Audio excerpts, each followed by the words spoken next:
अकाल मृत्यु क्या है? अकाल मृत्यु के लक्षण। गरुड़ पुराण के अनुसार यदि किसी व्यक्ति की मौत जहर पीकर, फांसी लगाकर, भूख से पीड़ित होकर, आग से जलने पर, किसी हिंसक प्राणी द्वारा जल में डूबने से, किसी दुर्घटना के कारण, किसी जहरीले सांप या बिच्छू के काटने से या फिर आत्महत्या करने से होती है तो वह अकाल मृत्यु कहलाती है। अकाल मृत्यु वह स्थिति है जब शरीर नष्ट हो जाता है परंतु आत्मा संसार में ही बनी रह जाती है। आप और हम देखते हैं कि आए दिन लोग सड़क दुर्घटना या फिर किसी आपदा का शिकार हो जाते हैं और अपनी जान गंवा बैठते हैं। ऐसी मौतों को धर्म शास्त्रों में अकाल मृत्यु का दर्जा दिया गया है। आइए जानते हैं अकाल मृत्यु किसे और क्यों होती है। एक अटल सच्चाई है कि इस धरती पर जिस भी प्राणी ने जन्म लिया है उसकी मौत होना तय है। यह एक ऐसा सच है जिसे बदला नहीं जा सकता। हम सभी जानते हैं कि पृथ्वी लोक में प्राणियों की संख्या इतनी है कि हर दिन किसी न किसी की मृत्यु होती रहती है और यह जरूरी भी है। प्राचीन प्राणी जाएगा तो एक नए प्राणी का जन्म होगा। मृत्यु के बाद सब परमात्मा की शरण में जाते हैं, लेकिन यह सब पर लागू नहीं है। सीधी सी बात है कि हर प्राणी को मोक्ष प्राप्त नहीं होता। इनमें से कुछ ऐसे भी होते हैं जिनकी आत्मा सदियों तक पृथ्वी लोक में ही भटकती रहती है और इसका कारण है उनकी अकाल मृत्यु होना, यानी भगवान का दिया हुआ पूरा जीवन नहीं जीना। आइए अब जानते हैं कि अकाल मृत्यु कैसे होती है। हमारे वेदों में मनुष्य की उम्र 100 साल निर्धारित की गई है, तो अकाल मृत्यु क्यों होती है? इन 100 साल की निर्धारित उम्र में दुष्कर्म को नहीं मिलाया गया है। मतलब इंसान की मृत्यु तभी होती है जब उसके पास धर्म कार्यों के लिए शक्ति नहीं होती है या फिर उसका शरीर उसे धर्म कार्य करने की इजाजत नहीं देता, अर्थात वह धार्मिक कार्य करने के लायक नहीं रहता। इससे अलग जब कोई व्यक्ति अपनी इच्छा से धार्मिक कार्यों को त्याग देता है तो पृथ्वी पर उसके जीवन की अवधि कम होती जाती है। यानी इंसान की उम्र भले ही 100 साल की हो, लेकिन अपने कर्मों के कारण वह अपनी उम्र को खुद ही कम करता चला जाता है, जिस कारण व्यक्ति की अकाल मृत्यु हो जाती है। अब जानते हैं अकाल मृत्यु के बाद आत्मा का क्या होता है। भगवान श्री विष्णु जी गरुड़ पुराण के माध्यम से यह बताते हैं कि मनुष्य के जीवन के 7 चक्र निश्चित होते हैं। जो मनुष्य इस चक्र को पूरा नहीं कर पाते, ऐसे में वे मनुष्य अकाल मृत्यु को प्राप्त हो जाते हैं।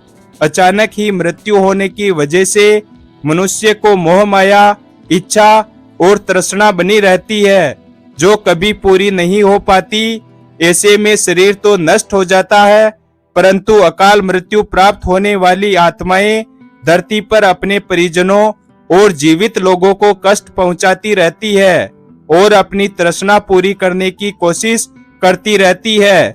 गरुड़ पुराण के अनुसार प्राकृतिक मौत से मरने वाले मनुष्य को 41 दिन में दूसरा शरीर प्राप्त हो जाता है। इसके विपरीत अकाल मृत्यु को प्राप्त व्यक्ति भूत, प्रेत, पिशाच, कुष्मांडा, ब्रह्म राक्षस, बेताल और छत्रपाल योनि में भटकता रहता है। उनकी आत्मा को जल्दी से शांति नहीं मिलती। गरुड़ पुराण के अनुसार अकाल मृत्यु में आत्महत्या को सबसे निकृष्ट माना जाता है। आत्महत्या को हमारे हिंदू धर्म ग्रंथों के अनुसार सबसे घिनौना कृत्य बताया गया है। भगवान श्री विष्णु जी ने गरुड़ पुराण में आत्महत्या को ईश्वर का निरादर करना और अपमान करना बताया गया है। भगवान श्री विष्णु जी कहते हैं कि आत्महत्या करने वाले मनुष्य की आत्मा पृथ्वी लोक पर तब तक भटकती रहती है जब तक कि वह प्रकृति द्वारा निर्धारित अपने जीवन चक्र को पूरा नहीं कर लेती। यह घोर कृत्य एक किस्म की सजा है। इस प्रकार की आत्मा को ना तो नरक लोक में जगह मिलती है और ना ही स्वर्ग लोक में। इस प्रकार की आत्मा को मरने के बाद भी सबसे कष्टदायक स्थिति से गुजरना पड़ता है। ये आत्माएं अंधकार में तब तक भटकती रहती है जब तक कि उन आत्माओं का प्रकृति द्वारा निर्धारित जीवन चक्र पूरा नहीं हो जाता। आत्महत्या करने वाली आत्माओं के कष्ट को तो दूर नहीं किया जा सकता, लेकिन गरुड़ पुराण में अकाल मृत्यु को प्राप्त मनुष्य की आत्मा की शांति हेतु कई उपाय और मंत्र बताए गए हैं, जिन उपायों को घर के परिजन द्वारा किया जाता है और जिससे कि अकाल मृत्यु को प्राप्त मनुष्य की आत्मा इन उपाय और मंत्रों द्वारा शांत की जाती है और तब वह आत्मा घर के लोगों और बाहरी लोगों को कष्ट नहीं पहुंचाती। लेकिन आत्मा इन उपाय और मंत्र के द्वारा केवल शांत होती है, उसे मोक्ष की प्राप्ति नहीं होती है जब तक उसका निर्धारित जीवन चक्र पूरा नहीं हो जाता। क्या है अकाल मृत्यु के संकेत अर्थात अकाल मृत्यु के लक्षण? नंबर 1, यदि किसी व्यक्ति को हरे या नीले रंग की मक्खियां जो गंदगी पर बैठती है घेरने लगे और अधिकांश समय यह मक्खियां व्यक्ति के आसपास ही रहने लगे, तो समझ लेना चाहिए कि व्यक्ति की आयु लंबी नहीं है। नंबर 2, जिस व्यक्ति की मृत्यु निकट हो तो उसको अपने आसपास कुछ सायों के मौजूद होने का एहसास होता है, जैसे बिना किसी के होते हुए भी अपना कोई प्रियजन समझकर आवाज देता हो। ऐसे व्यक्तियों को अपने पूर्वज, पितर और कई मृत व्यक्ति भी नजर आते रहते हैं। नंबर 3, समुद्र शास्त्र के अनुसार जब मृत्यु निकट आती है तो हथेली में मौजूद रेखाएं स्पष्ट और इतनी हल्की दिखाई देने लगती है कि उसे देख पाना संभव नहीं होता, यानी व्यक्ति की हाथ से किस्मत की लकीरें मिटने लगती है।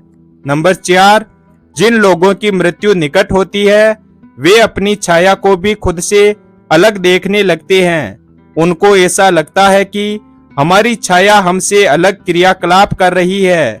नंबर 5, आयुर्वेद के अनुसार मृत्यु से पहले मानव शरीर से अजीब सी गंध आने लगती है। यह गंध किसी मुर्दे की गंध की तरह ही होती है, इसे मृत्यु गंध भी कहा जाता है। यह हृदयाघात रोग इत्यादि मस्तिष्क आघात के कारण उत्पन्न होती है, तो समझो मृत्यु निकट है। यदि कोई रोग है तो उसे टालिए मत, समय रहते इलाज करवाइए। नंबर 6, जब कोई व्यक्ति सूर्य, चंद्रमा या अग्नि से उत्पन्न होने वाली रोशनी को भी नहीं देख पाता है तो ऐसा इंसान भी कुछ महीने ही और जीवित रहेगा, यानी उसकी उम्र कम है।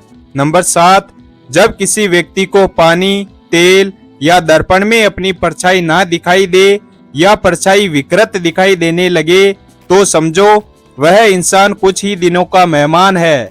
नंबर 8, जब कोई व्यक्ति नशा, रोग, अत्यधिक चिंता या अत्यधिक कार्य करता है तो उसके भीतर की सभी नाड़ियां कमजोर हो जाती है।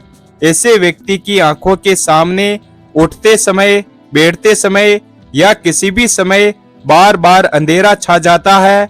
ऐसे व्यक्ति की भी मौत नजदीक होती है। वीडियो अगर पसंद आया हो तो वीडियो को लाइक और हमारे चैनल शिव भक्त को सब्सक्राइब करें और अपने दोस्तों के साथ शेयर करें। धन्यवाद।